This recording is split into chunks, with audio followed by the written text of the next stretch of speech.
Welcome to the show, folks. I am your host, G.I. Wingnut. Welcome to the hangar. So, as you can see on the screen, I was asked a compound question, and this is what happened. Normally, I would put myself on camera because I do live streaming, but I'm really not up to it today.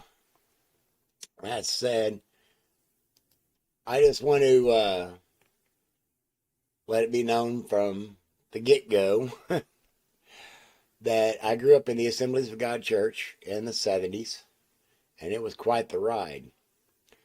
It's the World Assemblies of God, according to Wikipedia, and this is accurate.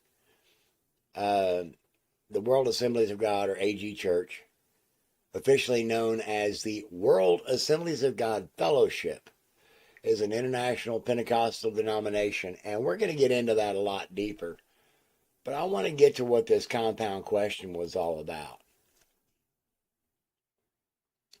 So, as a live streamer and a curious guy with a passion for history, for a while I've been snooping around looking at historical stuff, and I was running down some CIA history, at least according to what's available in the archives.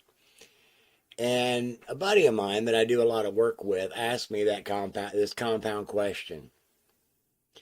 Have you ever really looked into the Southern Hemisphere and what they're doing down there? And maybe why they might be moving so many people into the Northern Hemisphere? We were kicking around thought experiments. Okay, that's where the whole question is coming from, just based upon what I was stumbling across. And we did the usual rabbit trail kind of stuff. Just looking at UNESCO sites and digging into history and different operations that happened. And I stumbled across quite a few resources. But this was the one that he expected me to stumble upon and get stuck on. But I fell into something on this one this last time around. And this has been a while back. Maybe a year and a half ago now. We're towards the end of April in 2024. So yeah, a year and a half. Yeah, about a year and a half ago. And we're going to get to what I found. But anyway, Operation Condor, for those who may not be familiar with it, and this is coming from the National Archives at George Washington University. I'll try to get all the links put in the description below the video. Or I may end up having to put them in a PDF file and post them on my community tab on YouTube. It depends on where else I post it, on whether or not I'll be able to get the links posted. I'm also on Rumble and Pilled. Anyway, so on March 6th, 2001, the New York Times reported the existence of the recently declassified State Department document revealing that the United States facilitated communications among South American intelligence chiefs who were working together to eliminate left-wing opposition groups in their countries as part of a covert program known as Operation Condor. The document, a 1978 cable from Robert E. White, the U.S. ambassador to Paraguay, was discovered by Professor J. Patrice McSherry of Long Island University, who has published several articles on Condor. She called the cable, quote, another piece of increasingly weighting evidence suggesting the U.S. military and intelligence officials supported and collaborated with Condor as a secret partner or sponsor, end quote. I will tell you what, I don't do rabbit holes anymore, folks. I do data strip mines.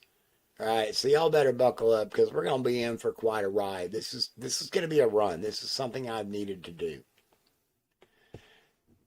Continuing with the article, in the cable, Ambassador White relates a conversation with General Alejandro Freitas Davalos.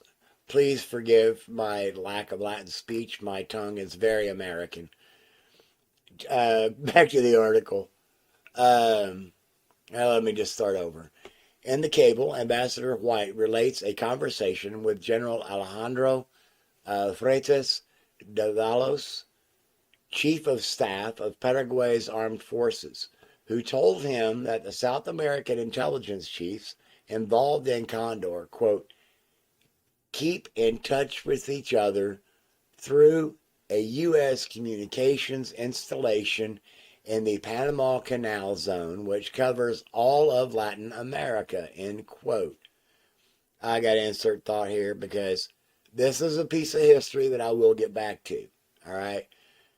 I equate my work to trying to build a wireframe map of a dust bunny or trying to map slime mold. This is going to get deep. All right, so continuing. This installation is, quote, employed to coordinate intelligence information among the Southern Cone countries, end quote. White, whose message was sent to the Secretary of State, Cyrus Vance, is concerned that the United States connection to Condor might be revealed during the then ongoing investigation into the deaths of the former Chilean foreign minister, Orlando Letelier, and his American colleague, Roni Moffat, who were killed by a car bomb in Washington, D.C.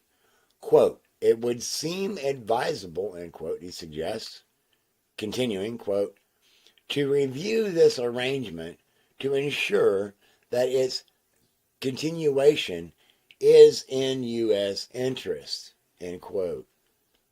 Oh, boy, howdy. All right, I'm going to also let you know I'm an Air Force vet. And during my tour of duty in the early 80s, early to late 80s, my first permanent duty assignment was with the Air Force Weapons Lab at Kirtland Air Force Base as a supply guy ordering parts for engineers. And I had an electronics background. And so that allowed me to be able to speak engineers. So I understood some of the projects that we were working on that were attached to the Ronald Reagan Star Wars program. But that's a story for another show. Anyway, in U.S. interest. All right, so the document was found among 16,000 state, CIA, White House, Defense and Justice Department records released last November on the Pinochet dictatorship in Chile and Washington's role in its violent coup that brought his military regime to power. The release was the fourth and final tranche of records released under the Clinton administration's special Chile declassification project. Oh, I missed that detail before.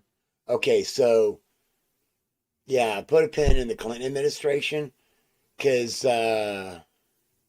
yeah, anyway, you might as well just get you a couple of packs of index cards, a couple of skeins of yarn, and a big old box of thumbtacks. I'm just saying. This is going to get wild, folks. Continuing with the article. This document opens a Pandora's box of questions on the U.S. knowledge of and role in Operation Condor, end quote, says senior analyst Peter Kornblau, Director of National Security Archives, Chile Documentation Project.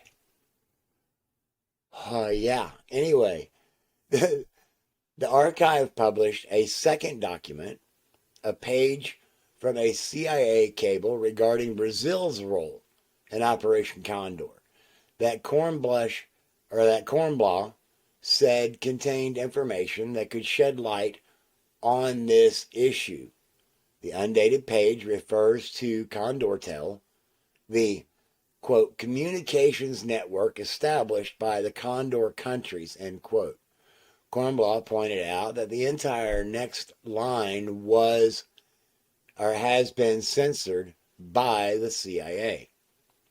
The National Security Archive called the U.S. intelligence community, NSA, CIA, DIA, and other Defense Department bureaus at the U.S. Southern Command to fully divulge their files on communications assistance to the military regimes in the Southern Cone. Well, it was along this way that I stumbled across a bunch of information from Whitney Webb, and I will bring that information to light later. She does some fantastic work. But moving right along, because I got a lot to cover, and I want to kind of keep this relatively short. So, also coming from the National Archive, the lifting of Pinochet's immunity renews focus on Operation Condor. I am not going to deep dive into this article, but I do want to point out this little thing right here because the Maxwell affair is something that I am going to come back to later on. All right, this is where the Whitney Webb details come into play. But if you really want to look into her stuff, One Nation Under Blackmail, fantastic pair of books. Fantastic pair of books. But I'm digressing. So Chile and the United States, this is also coming from the National Security Archives over at George Washington University. Chile and the United States, declassified documents related to military coup, September 11th, 1973. September 11th. Interesting. I don't necessarily believe in signs, but I don't necessarily believe in coincidences either. Especially, anyway, moving right along. So, this gets Richard Nixon tangled up in the mess. There's a lot more to it. I'm not gonna really dive into it because I'm wanting to move on into what I stumbled upon. Again, I'm going to leave the links to all this stuff. If you want to go ahead and read it for yourself before I get back to it, please feel free to do it. Please check for yourself and question everything. And always, always be cautious of your resources. So, speaking of Whitney Webb, she brought to light this wonderful document, and I am not at all surprised because the idea behind Operation Condor was the quote unquote denazification of South America. And if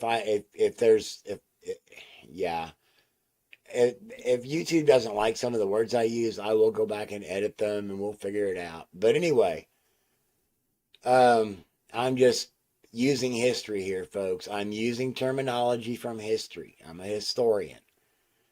Anyway, so CIA documents show UK, France, and West Germany wanted to bring Operation Condor to Europe. I'm not going to deep dive this article again. I will link it below. But there is I don't remember if it's this article or the previous one that brings in the Brazil connection. But this article was published April 17th, 2019, Santiago, Chile. A recently declassified CIA document has revealed that members of the intelligence agencies of France, the United Kingdom, and West Germany discussed how to establish, quote, an anti-subversive organization similar to, kill brackets, the CIA's Operation Condor, end quote, in their own countries. Oh, Lord have mercy. I don't even want to get into on a Q thing yet. That's a whole nother deal. Personally, I think, and this is going to irritate some folks, I know, but then again, it might help others understand. But personally, I think that Q is just Operation Trust 2.0, or a reiteration of. We can dive into that some other time. But anyway, this is a channel that got me into the next phase of my research. Rare Earth. Now, I'm not a huge fan of all of his work, but he does do some great stuff. And you can see the title down there for yourself. Yeah, pause it if you need to. I'm not going to play any of this video, but he goes into a few names like Paul Schaefer and some things like Colonia Dignidad. And then he mentions somebody else, and I was like, wait a minute. Who's William Branham? I've never heard of this guy before. Well, sure enough, I looked into Operation Condor plus William Branham, and that's where I stumbled into this stuff. Thank you, John Collins and Charles Paisley and the rest of the folks over there that work with John. Help him out, all the background researchers that feed him information.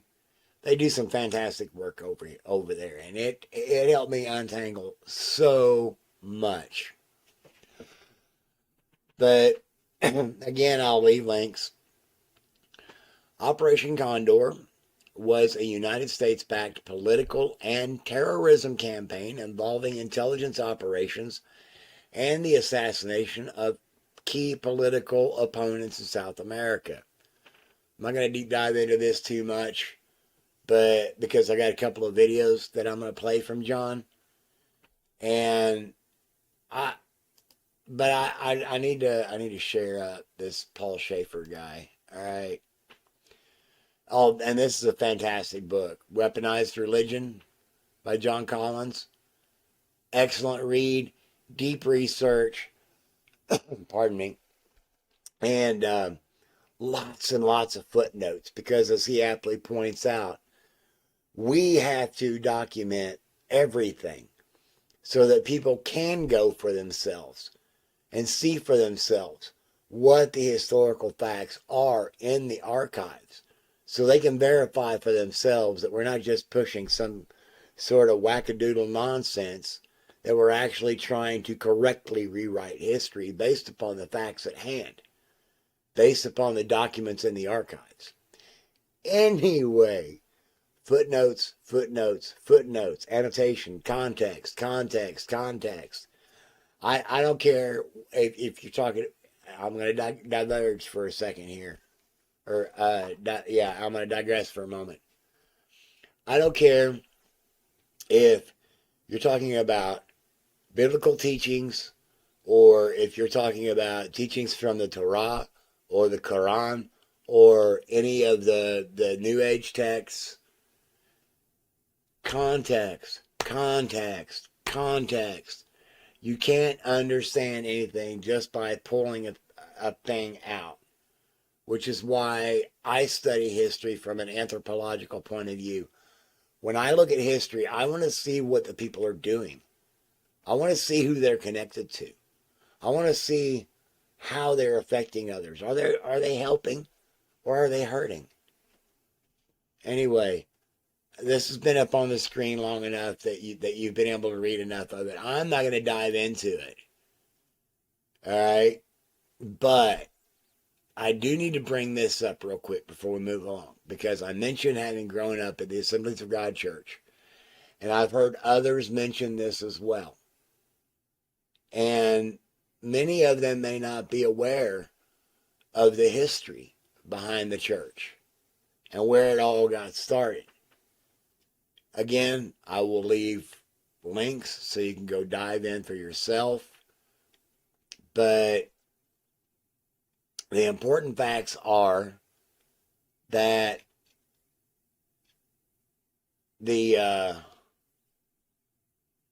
let's see, I'm missing a tab here, I think.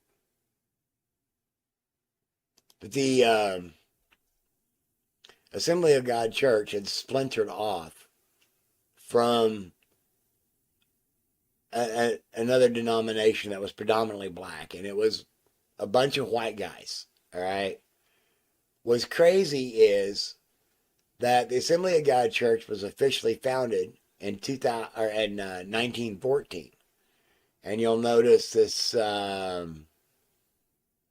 little passage down here. Here, I'll go ahead and make that bigger for you, and you can read it for yourself. All right. If you need to, pause it, because I want to get into just briefly the fact that this is a hard fact. All right. Again, pause it if you need to read that. Nice and slow. All right. I've left it up there long enough. I'm moving right along. So, let John Collins talk to you a bit about this Colonia Dignidad thing. I know that he will not mind me using his information.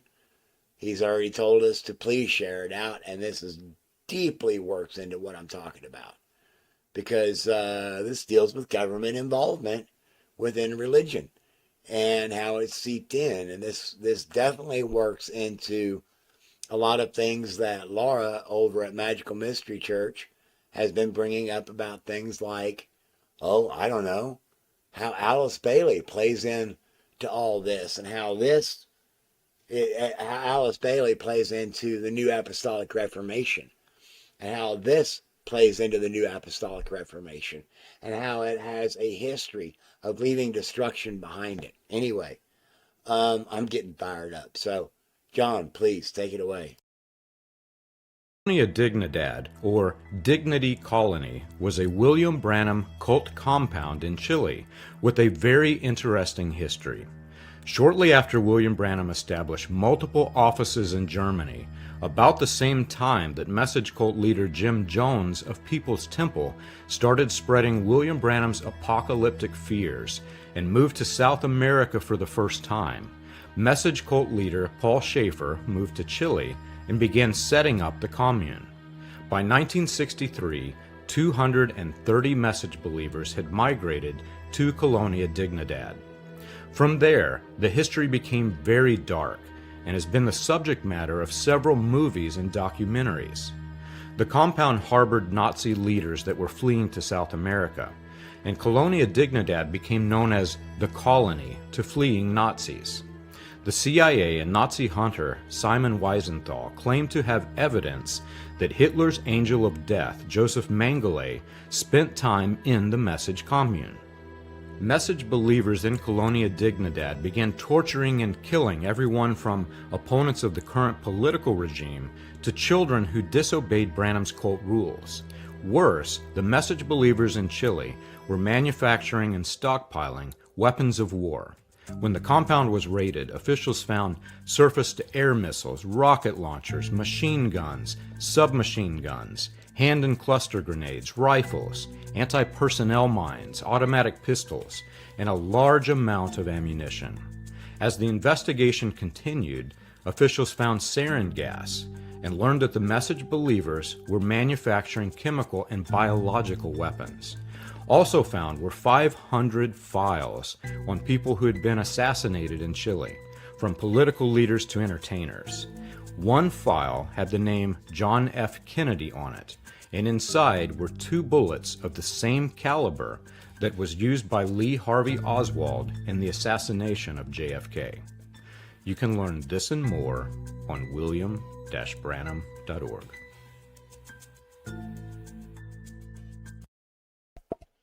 So, yeah, yeah, that Kennedy thing.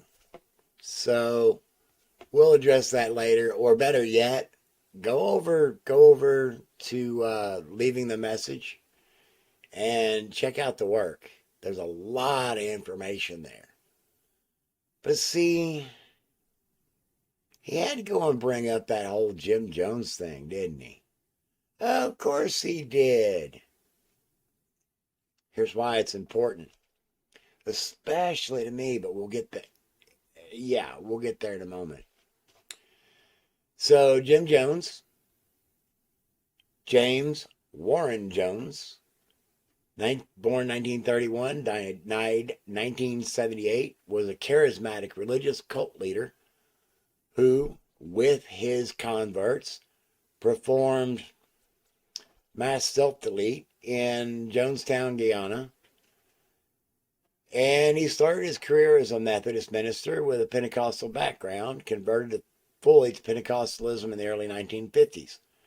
Shortly before forming People's Temple, Jones was officially ordained into William Branham's latter rain version of the message as a faith healer by Joseph Matson Bozay on the behalf of the Independent Assemblies of God, led by A.W. Rasmussen. Prior to his ordination, Jones preached at the message affiliated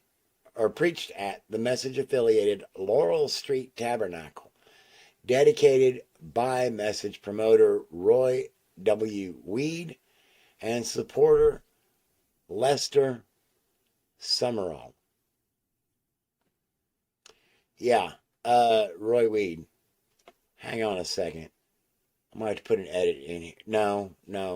I will just, we need to put a pen in Roy Weed's name because, or you can check it out for yourself. But Roy Weed had a son named Doug Weed that got into some trouble over some campaign fundraising, trying to bring in Russian money into the Republican coffers for the Trump campaign. Again, I can do a whole show on that at another time, or you can go look it up yourself. But yeah, it gets ugly out here, folks. So I think it's the next clip I have lined up. Yeah, it's this clip. Brings me to a point of a video that I'm going to have to do later, and this is something I've kind of, this is a year that I picked up on because of something that Laura at Magical Mystery Church brought to my attention, and I was scanning through the book, the online book, and I stumbled on something. It was a really crazy control nexus point that happened in 1952. And this is just part of it. I'm working on doing a mini series about 1952. And because it's going to take at least 3 or 4 parts to cover all that. But anyway, let's let John tell us about Jim Jones and William Branham connecting in 1952. Jim Jones of People's Temple was a leader in the latter rain version of William Branham's message cult following, and worked closely with William Branham's close associate, Joseph Matson Bozay of the Philadelphia Church in Chicago. Jones was involved with the latter rain movement since its early beginnings in the United States in late 1949 or the early 1950s, but was not directly connected with William Branham until May 2, 1955. In a letter to William Branham, Joseph Matson Bozay introduced Jim Jones to William Branham as a quote-unquote bosom friend and esteemed servant of God. Bozay told Branham that he would love the spirit that is in Brother Jones and the church he pastors. The connection between William Branham and Jim Jones would continue to strengthen until Jones would eventually rise to leader in Branham's cult, hosting multiple conventions, some of which were in other states. You can learn this and more on william-branham.org. Again, thank you, John. And that reminded me of something. Let me go back over here a second. And we'll go to the people's list. And he said Joseph Matson Bozay, and that reminded me about Billy Graham. And in 1952, as William Branham's popularity was in strong decline and Joseph Matson Bozay of Chicago. Oh, yeah, Chicago. Um, John Alexander Dowie. Yeah, anyway, Joseph Matson Bozay of Chicago was working to lift Branham up. Bozay tried to connect William Branham to Billy Graham in a personal meeting with Graham. Interestingly, Billy Graham spoke at People's Temple in July of 1955, shortly before Jim Jones became the leader of Branham's Message Cult of Personality. So that gets me over to this particularly impactful incident.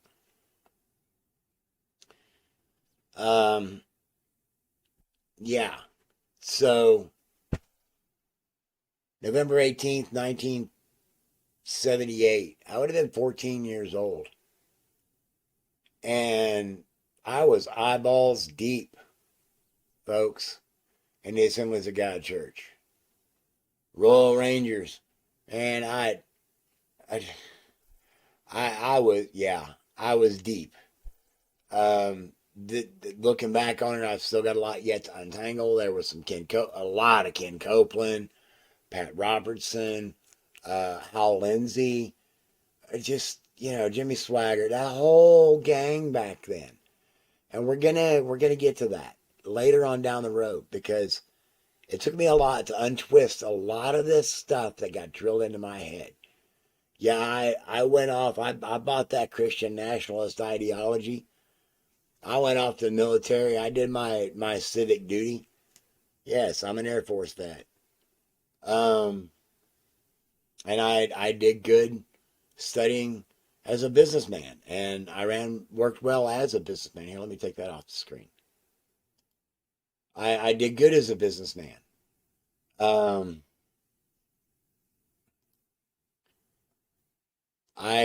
was invited to join into politics at one point, but I was not willing to support the full agenda that they wanted me to promote. So as much as I wanted to, I chose to take my life in a different direction.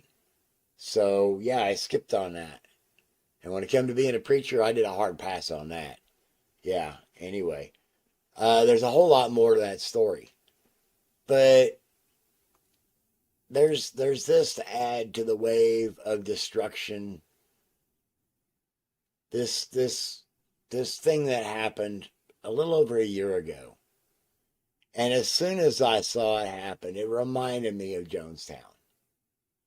And come to find out, Paul McKenzie, the leader of this, what do you call it? The Good Message International Ministry or something. I tell you what, anytime I see international in a name, or of a quote unquote religious group, a cult, as where my brain goes.